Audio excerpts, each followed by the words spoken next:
The largest capital murder trial in the history of our nation. Judge Sam Medrano today releasing the scheduling order for the state of Texas against the Walmart shooter, Patrick Crusius. Thank you for choosing KTSM 9 News at 10. I'm Andy Morgan. And I'm Monica Cortez. The order does not have an official trial date listed, but based off of the timeline for jury selection, the community should not expect to see proceedings to begin until 2026. Our KTSM 9 News reporter Tirza Ortiz reports with our top story at 10.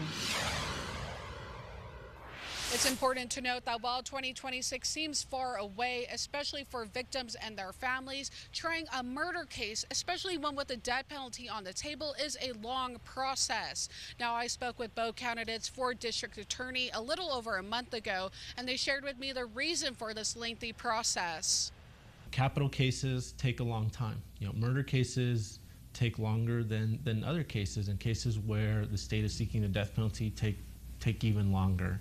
5 years later, and the scheduling order for the state of Texas to begin its case against the Walmart shooter Patrick Crusius has been released, indicating the gunman could face trial on capital murder charges in 2026. The state's wait to put Crusius on the stand for killing 23 people and injuring dozens more years in the making. So because he's sitting in federal custody for 3.5 years, the state case was paused. We can't have a motion to suppress, we can't have a motion on the experts, we can't start jury selection.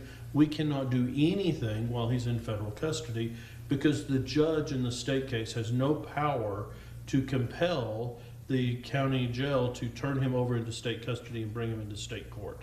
Judge Sam Medrano's timeline spanning months due to the lengthy process behind jury selection.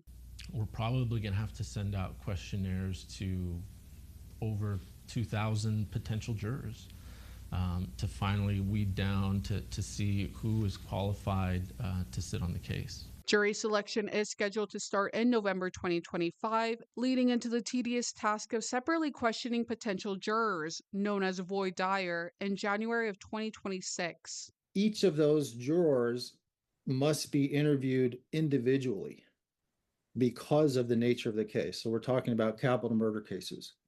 Each side, each attorney will have an opportunity to ask questions. The judge will have an opportunity to ask questions of that individual juror. So you can imagine by the time you get through, we'll say 200 folks, we could be talking about, it makes sense, it would be several weeks, if not months, to get that done. The state versus Crusius is expected to be the largest capital murder trial in the history of the U.S. Now, the scheduling can change as those hearings move along, but we will keep you updated on air and online as those proceedings happen. In downtown El Paso, Tirza Ortiz, KTSM 9 News. Patrick Crusius is being charged in state court with 23 counts of capital murder, which carries a possible death penalty, something his defense attorneys are trying to get thrown out. He faces 22 additional counts of aggravated assault with a deadly weapon.